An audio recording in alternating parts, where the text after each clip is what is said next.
You guys ready to study? Yeah. All right. Our study today is entitled Vessels of Blessing. Who likes being blessed? Sure, who doesn't like being blessed? Who likes to be a blessing?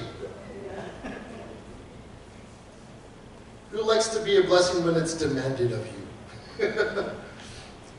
A little different sometimes. We're very quick to want a blessing. Maybe you've never thought of, how could I possibly be a blessing to somebody else?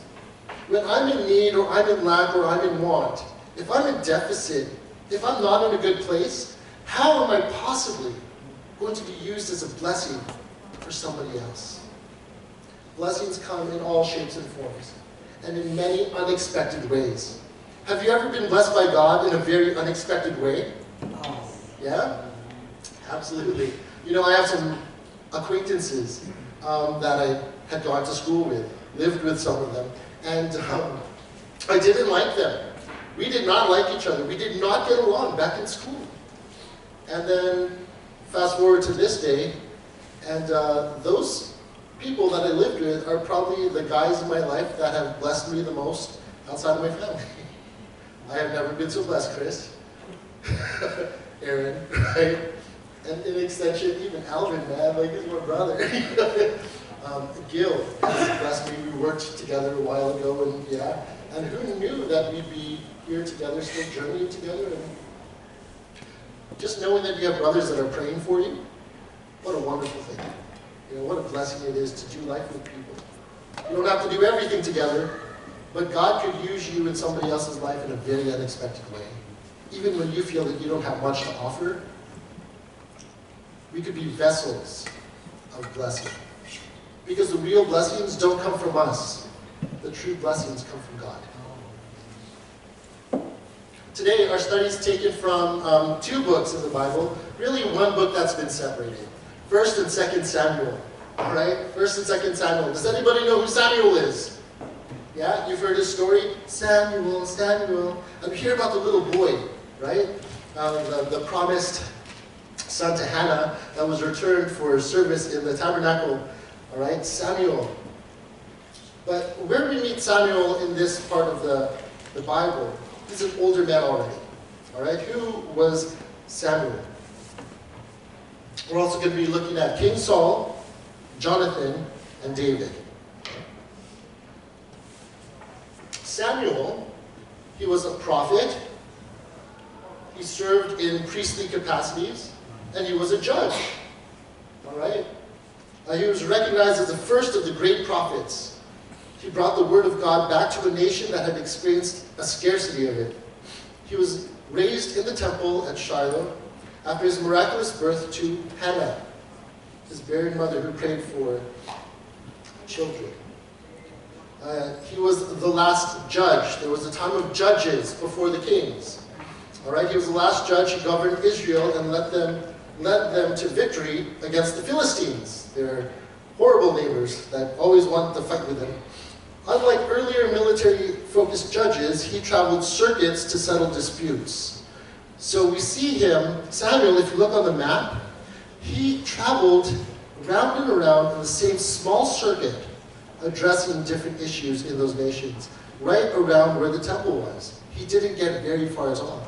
But he was an old man that was loyal and faithful to serving in that capacity. Priestly duties, though not from the high priestly line of Aaron, Samuel, he was a Levite. And Levites ministered at the tabernacle, so did he. He was able to offer sacrifices and intercede for the people, lifting up prayers in relations to God. He was also known as a king maker. After the judges came the time for the kings. The people of Israel, they shouted out to God. They wanted a king that could lead them, someone that they could follow. And Samuel was the one that anointed the first king of Israel. Anybody remember his name? Saul. Thank you very much. Saul was the first king anointed. It's interesting. Saul, his father was Kish. And Kish, he was a wealthy man. He had a lot of donkeys. And one day, some donkeys went missing. So he sent his son Saul to go search for these donkeys. All right? And he went on this 3-day journey looking for the donkeys. Little did he know the donkeys had already been found, but he was still roaming around looking for these donkeys. During that time, did you know Jehovah made it clear to Samuel to expect Saul and his servant? So this was a divine appointment. God allowed Saul to be on this 3-day journey that led him to Samuel. You see, they went to Samuel looking for help. And when he came, this donkey herder, all right, he was anointed by Samuel to be the first king of Israel. It wasn't something he sought after. It wasn't anything he was striving for. In fact, I don't think he even wanted it.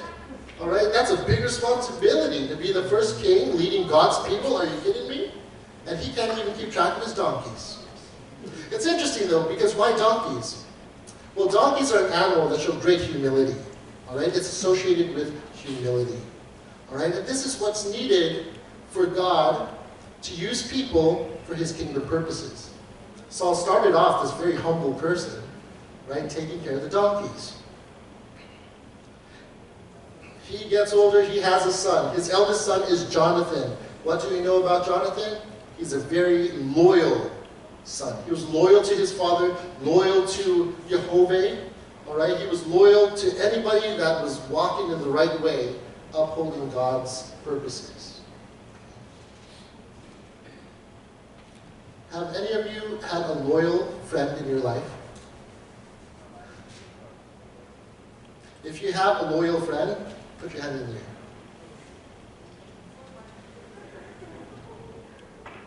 It's hard to come across loyal friends anymore.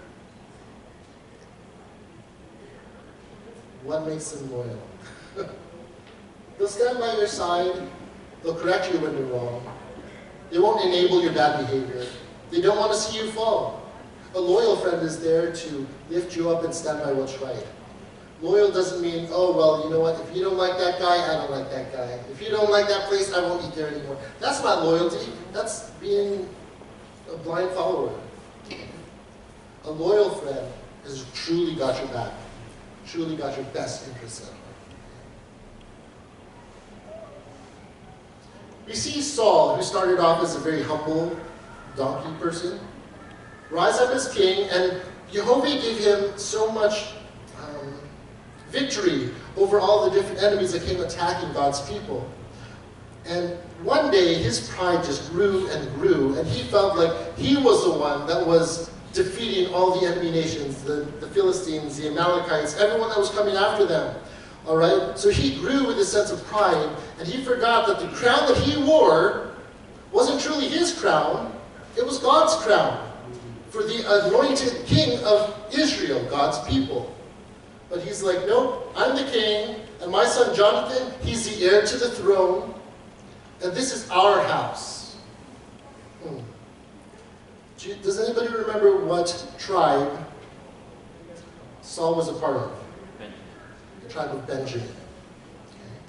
Benjamin and Judah are the two tribes that made up the southern kingdom. For those that have been studying with us, you remember this talk. All right? But Benjamin has always kind of been hidden away in the tribe of Judah. Its identity has kind of been swallowed up by it. Because of Saul's pride and rebellion, he was supposed to wait for Samuel to make sacrifices to Jehovah before they went into any battle. And one time, it's just evident that the pride was growing in his heart, growing in his heart. And when Samuel didn't show up for battle, Saul decided, you know what? I'm going to make the sacrifices. Why am I waiting for this guy? He had no right. He was not a Levite. He was from Benjamin. He couldn't make the sacrifices, right? And he's trying to go and do this directly to God before the people. He was taking matters into his own hands because he grew impatient and wanted the victory. He didn't destroy the things that God said to destroy. He would keep some of the spoils from his conquests for his own purposes, all right? But God said, completely demolish those things. So he was disobedient. He was dishonest about his conquests. He was full of pride, very arrogant. And that's when Samuel came to him one day and told him this. The Lord has torn the kingdom of Israel from you today and has given it to your neighbor who is better than you. 1 Samuel 15:28. You see, he didn't like this. His pride was stricken. What do you mean the kingdom's taken from me? You can't take my kingdom.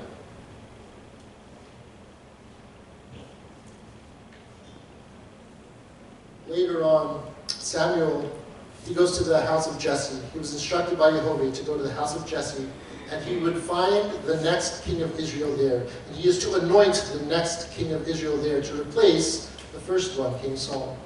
He goes into the house and he sees all the sons of Jesse lined up, and he's looking at their stature, and they look big and strong. He's like, surely this guy must be the next king, right? And he goes through Jesse's sons one by one, and Jehovah told him, that's not the one. That's not the one. Jehovah told him, don't look at the outward appearance, all right? I'm looking at the heart. It's interesting, he goes through all the sons, and his youngest son, what's his name? David. All right. David's the son. He's out tending the sheep, all right? So he's just this lowly shepherd boy out in the field tending sheep, playing games out there all day long, all right? And he wasn't even in his father's house. Samuel says, surely there must be another. You must have one more son. Because Jehovah sent me here to anoint him.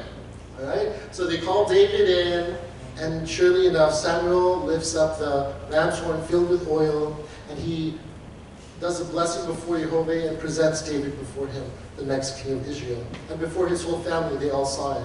And it was only their family that knew. This was to remain a secret, because he was anointed still a young boy. All right? And as long as Saul was alive, he was still the anointed king until the appointed time. During this time, King Saul, his pride was attacked and he was losing everything. He had gone mad. He was very depressed. How would you feel if you felt like everything you worked so hard for was going to be taken away from you? Just that fear of knowing that something has to change. You know, wait, my job's going to be gone, someone else is taking over, this isn't right. It's a very humbling and humiliating experience. And King Saul grew very weary. It's like he was being oppressed with evil spirits. All right? And in order to appease his mind, he called for all the musicians in the land to help soothe him. And David was called upon to serve in the king's house. Called David along, and David was able to play his lyre, play his little harp, and sing a song, and it would calm Saul down. Now, he never told Saul that he was the next anointed one. Like, why would he do that? You know? But he was called into the king's house to serve him in this capacity. If you were David, what would you do? Prophet Samuel comes, anoints you. You're going to be king, but be quiet about it. And then you end up in the palace, and you're there before the other king, and you're like, whoa, this king's crazy. What is this place? This is not the sheep that I'm used to tending. It's a totally different world. But God led him into that space to see what God was calling him to. Shortly after that, Saul sends David home, said, thank you for serving me, you could go home now. Saul goes off to war, and the Philistines are there, and you know the story of David and Goliath. They had their champion, and Goliath is like, yeah, who will fight me? Right? And he starts laughing when he says, David, come up, ha ha ha, am I a dog that you come at me with sticks? And then David says, no, I am not a dog. You come at me with spear and sword, but I come at you in the name of the God of Israel, who on this day will help me defeat you. The champion of the Israelite army, a young, lowly shepherd boy. He didn't go out in his own strength. He knew that God had been with him, helping him fight off bears and lions while he tended the sheep. And he said, if God will deliver me from being destroyed by the bears and the lions, surely he will save his people and his army from this Philistine army, from this Goliath. So he goes out there in the name of the God of Israel. Not his own gain, not his pride. And he knew that the victory didn't come from him as he picked up that stone and swung his little sling and hit the giant right in the head. This giant was mocking the God of Israel. And surely God had his way and brought judgment against that Goliath. The people fell in love with David. He was a champion. He was a hero. Yes, let's start looking at David. This made King Saul very jealous. Why are they liking this guy? He grew more and more in popularity. Jealous to the point that King Saul wanted to kill David. David was trying to escape. At some point, he was there. He was friends with King Saul's son, Jonathan, that we mentioned earlier. Jonathan understood that God was with David. He understood that God gave David the victory over that giant, that God was with David in all his doings. So he was loyal to David because he was loyal to God. He saw how his father was, right? And while he disagreed with his father was still his father. And David, being loyal to God, would not dishonor his father in any way. How do you honor somebody that is acting in a dishonorable sort of way? Jonathan did it for his father. He stood by him and still went into battle with him against these Philistine armies. All right? Jonathan helped protect David. He aided David to escape from Saul. While David was on the run, Saul still sought out after him. He wanted to find him and make sure that David didn't come back to take his throne. David had a couple opportunities to kill Saul. If Saul was dead, he'd be king, right? There was one time that Saul went into a cave, and he just needed to relieve himself. He had to use the bathroom. So while he's there relieving himself in this cave, David was already in the cave, and he stayed very quiet. King Saul was so close to him, but instead of taking his life, he decided to spare him. He took his little knife and cut off a piece of Saul's robe. When Saul exited that cave, David exited as well. And he told Saul, I'm not trying to kill you. If I wanted to kill you, I would have killed you already. I had the opportunity to do it. And then he held up a piece of the garment that he cut off from Saul. He's trying to clear his name, but Saul's pride was still too thick. Another time, Saul was sleeping in the camp, and David went in there with a few of his men, and he could have killed Saul while he was in his sleep, but instead of killing him, he took only his spear and his water jug. Why was David doing this? Why didn't he just kill Saul? What a tyrant he was.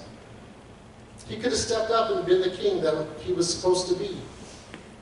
But you see, David was also loyal to God. He was loyal to Jehovah. And he knew that the king was still his anointed king of Israel. It wasn't his time yet to step up.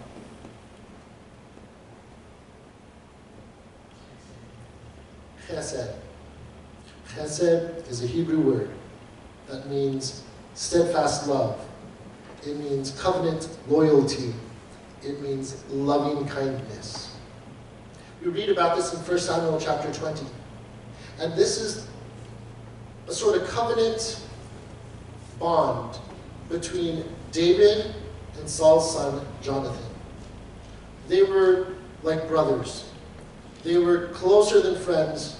They said even the love of women pales in comparison to the bond that they had with one another. This steadfast love, this covenant loyalty, it was a deep, rich, meaningful thing. It was a life and death sort of thing. When you make promises with this covenant sort of bond, if you break it, it would mean death. You don't take oaths lightly. You don't make oaths lightly. Okay? Or promises to somebody in a covenant relationship if you're not meaning to carry it out. So that's the sort of bond that David had with Jonathan. Jonathan was loyal to Jehovah, he was loyal to his father, he was loyal to his friend David. And David promised Jonathan that no matter what happened, that he would take care of Jonathan's family. If anything were ever to happen to King Saul or to Jonathan, that David would be sure to take care of Jonathan's family because of Jonathan's loving kindness toward him, because of Jonathan's loyalty. That the blessing to Jonathan wouldn't just be for him, but would be for the generations that come after him.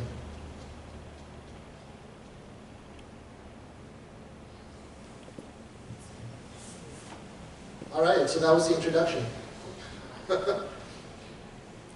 Does anyone want to take a stab at this? Who wants to pronounce this name? Mephibosheth. Ah, there you go, Mephibosheth. Mephibosheth. Mephibosheth.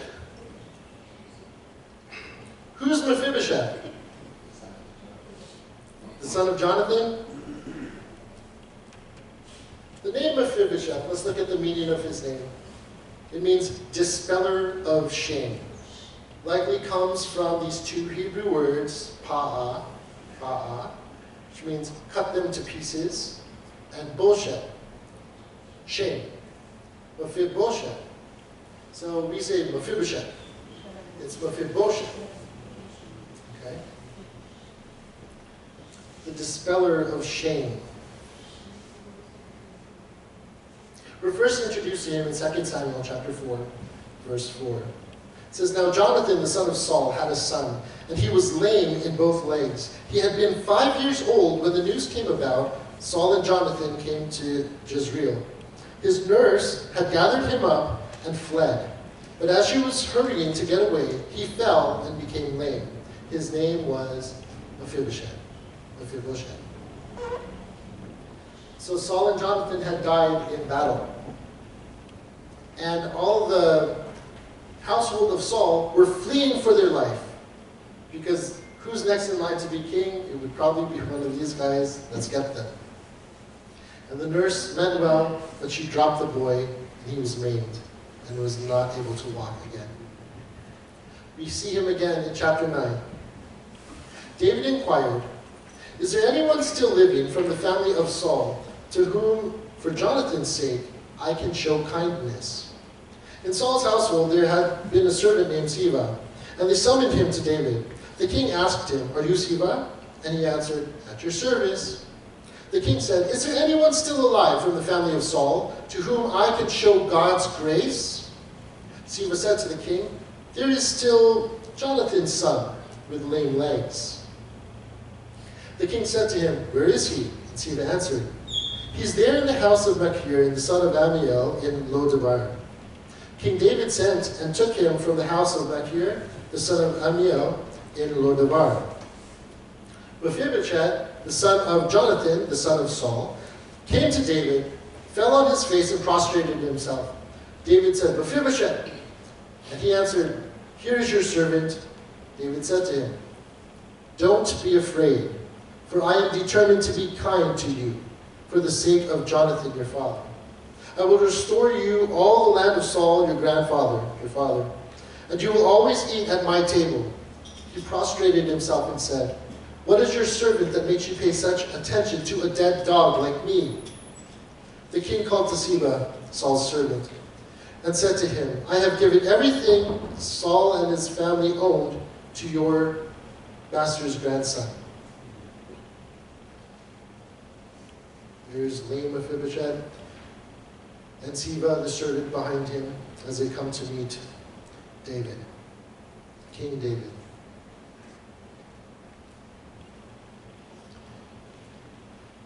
David says to Ziba, You are to work the land for him, you, your sons, and your slaves. Harvest the crops, so that your master's son will have food to feed his family. But Mephibosheth, your master's son, will always eat at my table. Ziba said to the king, Your servant will do everything my lord the king commands, his servant. Although Mephibosheth had been eating at my table as one of the king's descendants. Mephibosheth had a young son whose name was Michal. Everyone living in Ziba's house was a servant of Mephibosheth. But Mephibosheth lived in Jerusalem. He always ate at the king's table, and he was lame in both legs. Notice, it can't just be Mephibosheth. It has to be, he was lame. He was crippled. He was disabled. All right? And they keep pointing this out. It's as though this person with this quote-unquote defect, what makes him able to sit at the king's table? Like, what good is he? How can he serve the king? Why was Jonathan being kind? Why was David being kind to him? He could get nothing out of him. It was simply to show God's grace to Jonathan's family because of the loyalty that Jonathan showed him. And there they are, eating at the king's table. Eating at the king's table, it doesn't just mean you get the best food. Eating at somebody's table in this culture meant that you were at peace with them. You didn't share a meal with people that you were not in a close relationship with. All right? To welcome people to your table, it was talking about relationship. It was a deeper connection. It meant that you wanted to be associated and affiliated with this person. Who are you inviting to your table?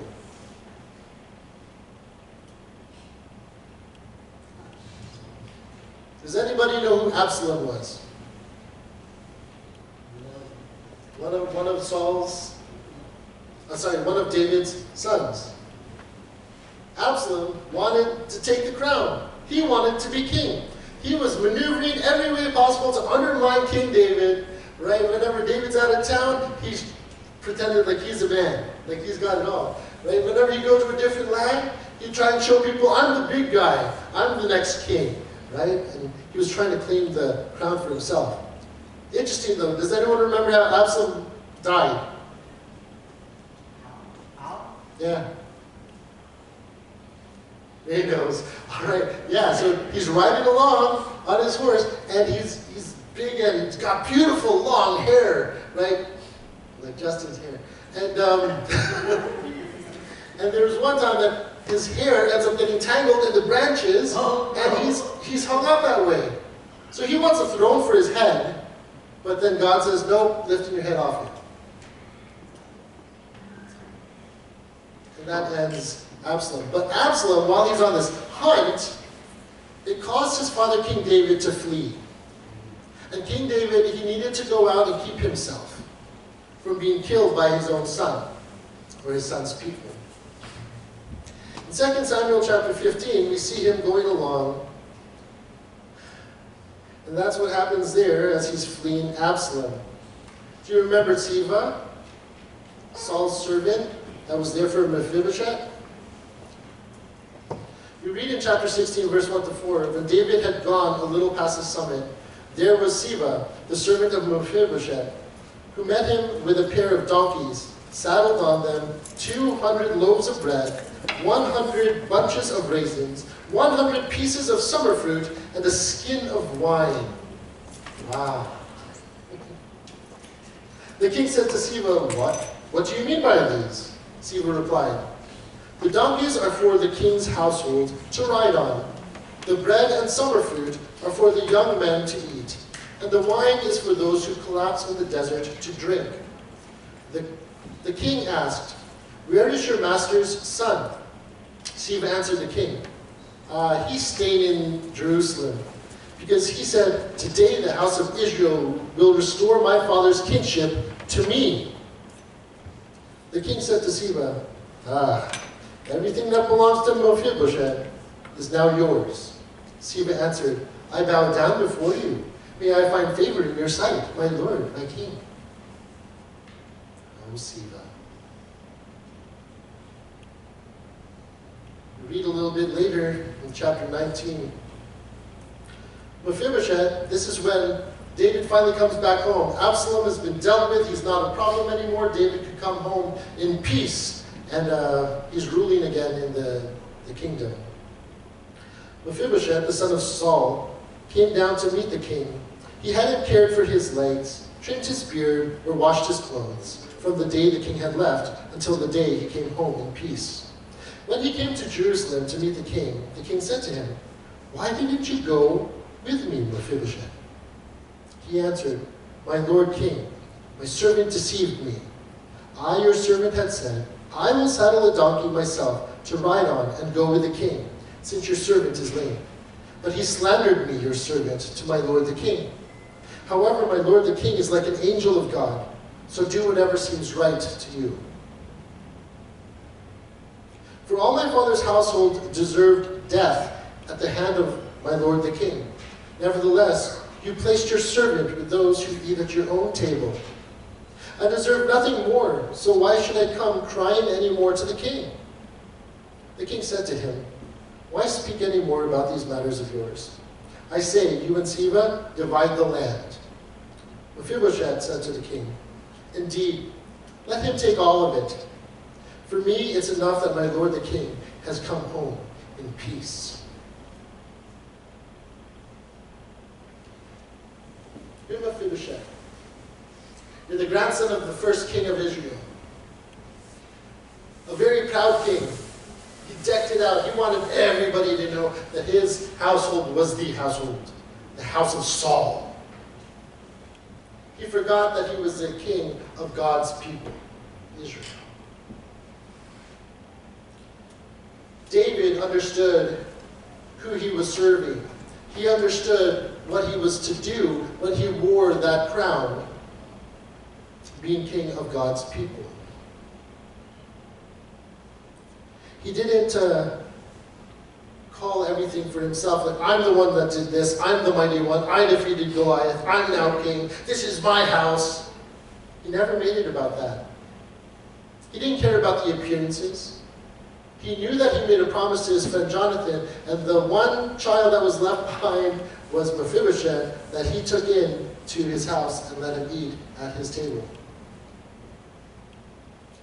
You see something beautiful about Mephibosheth here. He was slandered by his servant. His servant was able to get everything at one point, but he made it clear to the king, my servant slandered me. I meant to go, but he deceived me. He took advantage of me. King David is trying to make things right and say, okay, you and Siba, you just split everything then. But Mephibosheth says, no, let him have it all, as long as I'm here with you. It wasn't material gain. It wasn't anything that he could get from the king. All he wanted was to be in the king's presence, to have a relationship with him. That was more important. There are a lot of believers today, a lot of Christians, that go to church, and they're told, God will bless you. He will bless you. All you have to do is come here, worship him every week, give your money to the church, and you'll be blessed. If you bless other people with your tithes and offerings, and God will bless you. And people are thinking, yay, I want to be blessed more materialistically, so if I give a little bit of money now, maybe God will give me more money later. And it becomes about what we could get from God.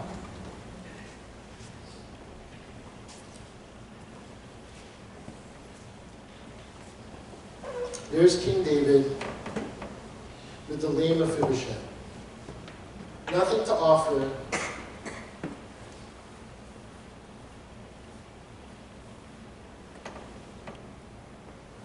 Have you ever felt helpless?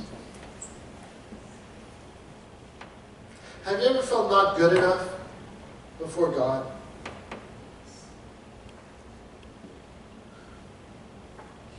Have you ever felt that you just could not walk in his presence? Like you were unworthy.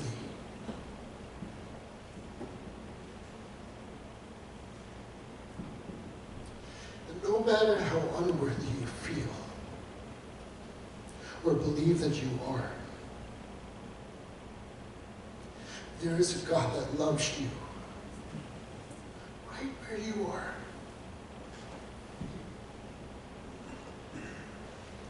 He might look at you and see just how pathetic you are. But he wants to pick you up and offer you grace. Because you don't deserve to be in his presence. But he embraces you anyway, and he wants to clean you up. Mephibosheth didn't take care of his legs.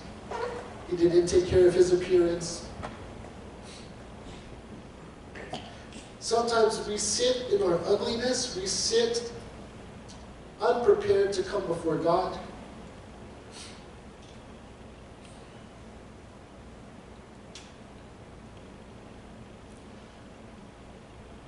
God is so good.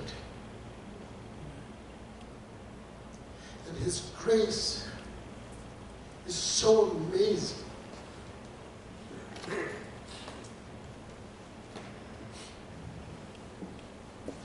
What would it be like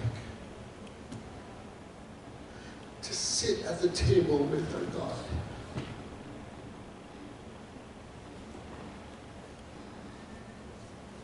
You stop trying because you know what? All our efforts are like nothing. All our efforts to try to be right with God, to try and prove ourselves before Him, like I did this, I'm a good student, I got a good job, I made people laugh, I prepared good dinners, you know, like I sang in the choir, whatever it is. You cannot earn your place at the table. But you can answer the invitation. You can answer the invitation and not be afraid. Mephibosheth came from Saul's line. He said, King David, I have no right to be before you. I should be dead. That's what happens when the king rises to power. He makes sure that all the other king's family, that there's nobody that's going to come up and challenge him.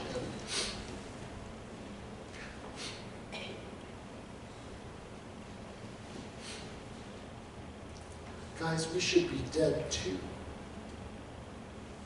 because of the sinful lives that we have led. But God extends an invitation to life. We just have to come to Him and trust Him and not be afraid. He wants to give His loving kindness towards you. He wants to express His grace for others to see. And He will take a wretched person like me and call me His own.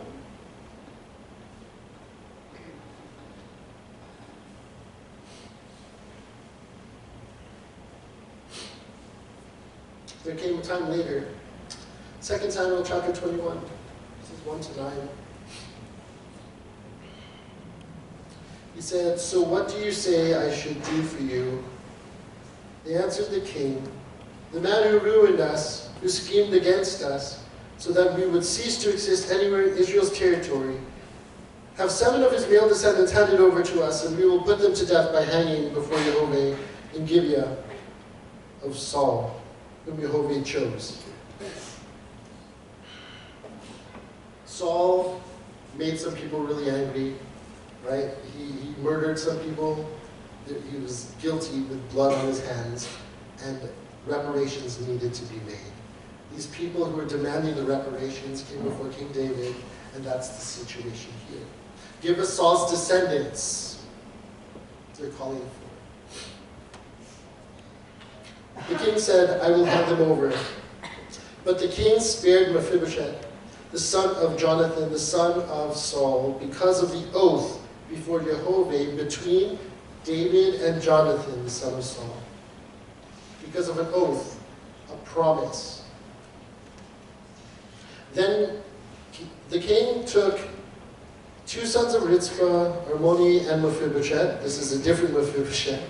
5 sons of Michal, daughter of Saul, and handed them over to the Gibeonites, who hanged them on the hill before Jehovah. All 7 died. They were put to death during the first days of the harvest season at the beginning of the barley harvest. This would have been around the time of Passover.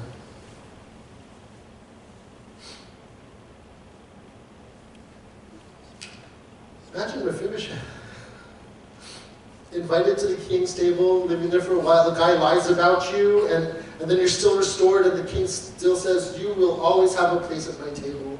And then there comes a time where the descendants of Saul have to make reparations for what Saul did to their people, and Mephibosheth, of all people, is spared. All because his father Jonathan was a loyal friend to David. And David had chesed with Jonathan. That covenant relationship where the promises and the oaths matter. If you were to break an oath that's made before God, you're deserving of death. That's how it goes.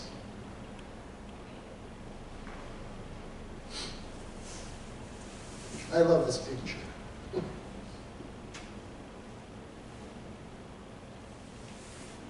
There's so much going on there.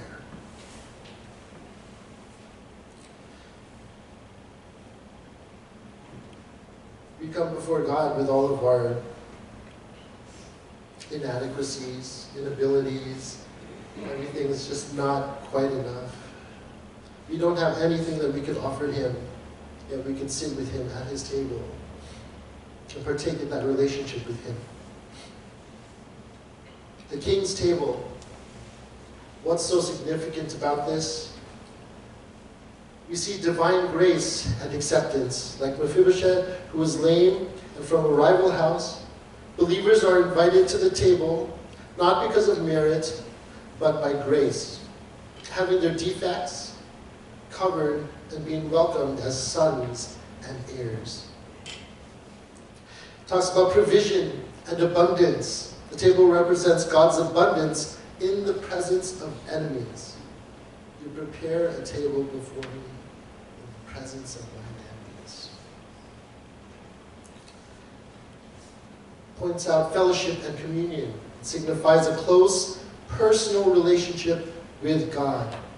The book of Revelation, it talks about a time where we will be sitting, supping at a table with the Lord. There's something called the wedding feast of the Lamb. And we would all be sitting at that table with our Lord. And there's an eternal promise here. The invitation is both a present reality of spiritual sustenance and a future hope of dining with Messiah in His kingdom as promised in the book of Luke. Remember Yeshua, He said that, don't worry, don't fear. I'm going away, but I'm coming again.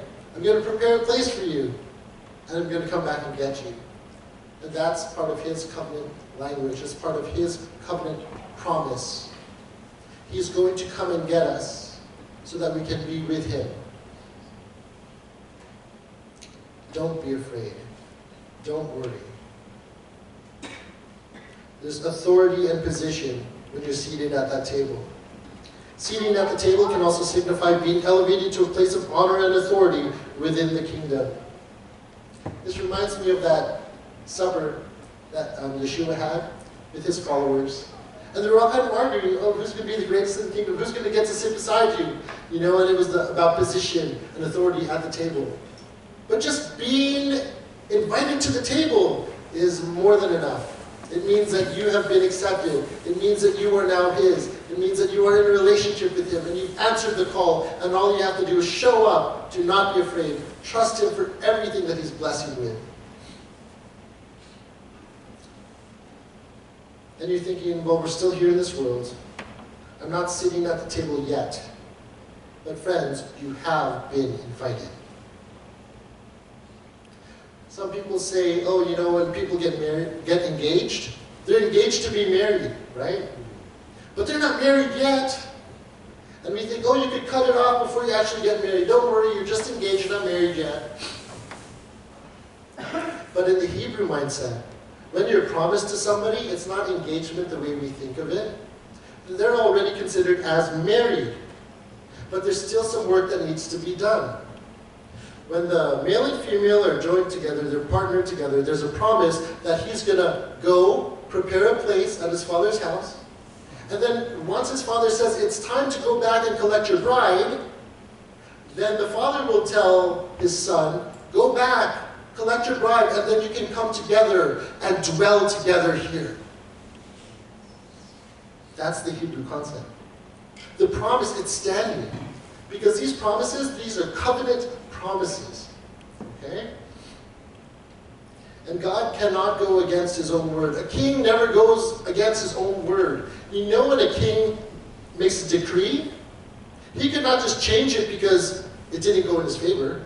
He couldn't just change it because he feels like something's different. Once the king makes the decree stands. It's forever. And nothing can change that. Okay? When Yeshua said, I'm coming back for you, Nothing's changing the fact that he will come back for us. You just have to keep hanging on, friends. Hang on to your invitation. Remember that you've been invited. Remember that you've been claimed as his already.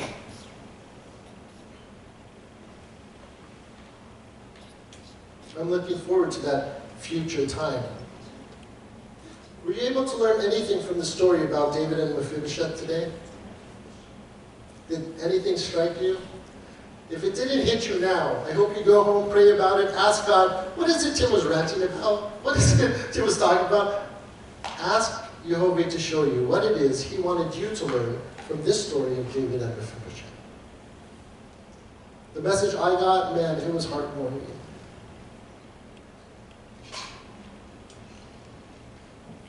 And that message that he gave me when I studied this, I know that message was for me. I don't have to share it with everybody because that one was for me. And God reminded me of his goodness and his faithfulness. And he reminded me, you are a recipient of my grace. Now go be a vessel of my grace to others. Guys, we're not meant to just sit here and take all of God's blessings for ourselves. Because you've been so blessed by God, you never have to fear that those blessings will run out. There is abundance at his table. Okay? There's so much that is going to be spilling out of you. Friends, if you identify that you have been blessed by God, go and bless your neighbor. Be a vessel of grace to somebody else. Alright? Other people may not be here anymore, but we can carry on a legacy of kindness in those family lines. You always hear about legacy at funerals, you know? And they take the good traits of the person that they want to continue to carry on forward. Our Messiah died, all right? But we weren't at his funeral to say, I want to carry on his legacy. He rose again, and he's still alive. And he's active. And he's pouring out his Spirit into your life so that you can start feeding on that grace from him and bless everybody around you. Do you see how good that is? Even though we may not be sitting at the table with him yet, we are tasting his goodness and knowing and trusting how good he is. What kindness can you start showing to those around you? Here's a start. Maybe we start by just holding our tongue. Biting. Biting our tongue. You bite your tongue, you can't curse it. I used to run back to me angry. Used to go around all angry. And Angry. when you're angry and in a foul mood, it affects people around you. King Saul was angry in a foul mood, but then in came David with his lyre, singing those songs, those worship songs, those praise songs, those songs of meditation, and it brought peace to Saul. David was used as a vessel of blessing to King Saul, even as a young child. He was used as a vessel of blessing to all the Israelite people before he was king. Okay. Jonathan was used as a vessel of blessing to David in helping spare his life. David was a vessel of grace and blessing towards Saul, even when Saul was hunting him down. He spared his life. David was used as a vessel of blessing for Mephibosheth. Even though his grandfather and his father were gone, it's like, if I were David, nobody would know. I made that promise to Jonathan, but Jonathan's dead. It doesn't matter. But he promised that he would be there to show loving kindness to his family, and he upheld that oath that he made before Jehovah. God would hold him to his word. Jehovah's relationship with his covenant people looks like this. Covenant grace. We don't deserve it, and that's why it's called grace. We don't deserve it, but he gives it. And he's faithful to his promises. It looks like humble dependence, our dependence on him, because we cannot be self-sufficient. We can't say, God, look at this is what I have, use this, I'm going to be the one to supply this, and God's like, no, do it my way. This is what you need. We depend on Him for everything we need, and that's what we use when we go out there to love other people. If you keep trying to love people out of your own love tank, you're going to run out of love. You're going to run out of patience. You're going to run out of grace. All right? That bite in your tongue is a good one. The book of James helps us understand what it looks like. Slow to speak, slow to anger. All right? Hold yourself back and learn to follow God. Humble dependence. Don't think that you know better than Him. Don't race ahead like Saul did. Growing impatient. Oh, well, I know how God works. He's done this before. I just have to kill a couple of bulls, and I'm going to win this war. No. Humble yourself before Him and learn to trust Him. And there's the unbreakable promises of God. Unbreakable. He is our King. What He says goes. What He has written in the stars from the beginning of time, all those prophecies are coming to pass. Friends, the end is near. And He promised that when the end comes, He's coming again. And He will receive you unto Himself. And you will indeed sit at that wedding banquet of the Lamb and dine at that table with our God.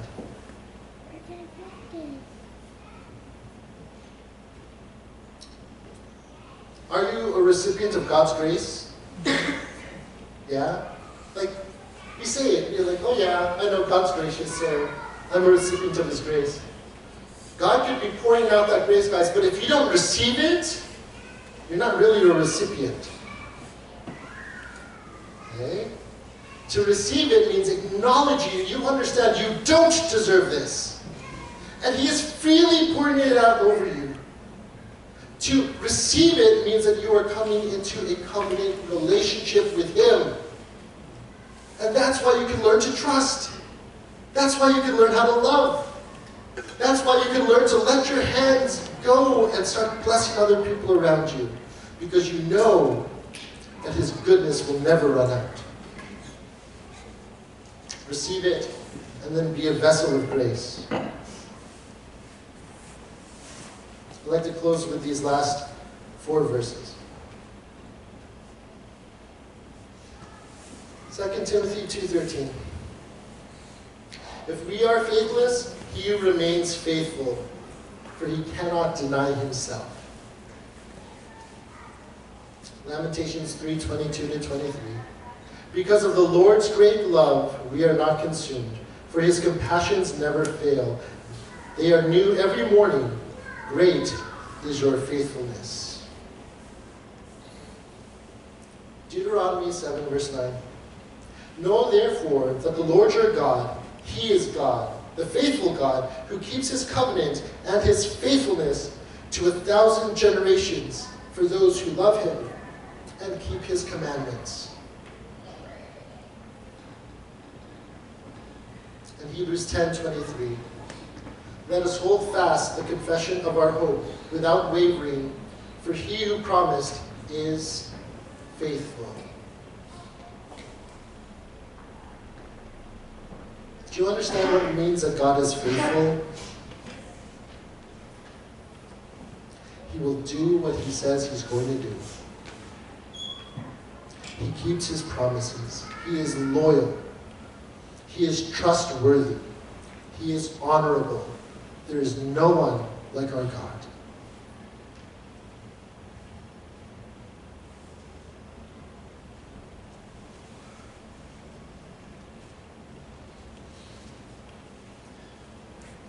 May the grace of our Lord Yeshua and the shalom of Yehovah our Father be with us all. Good.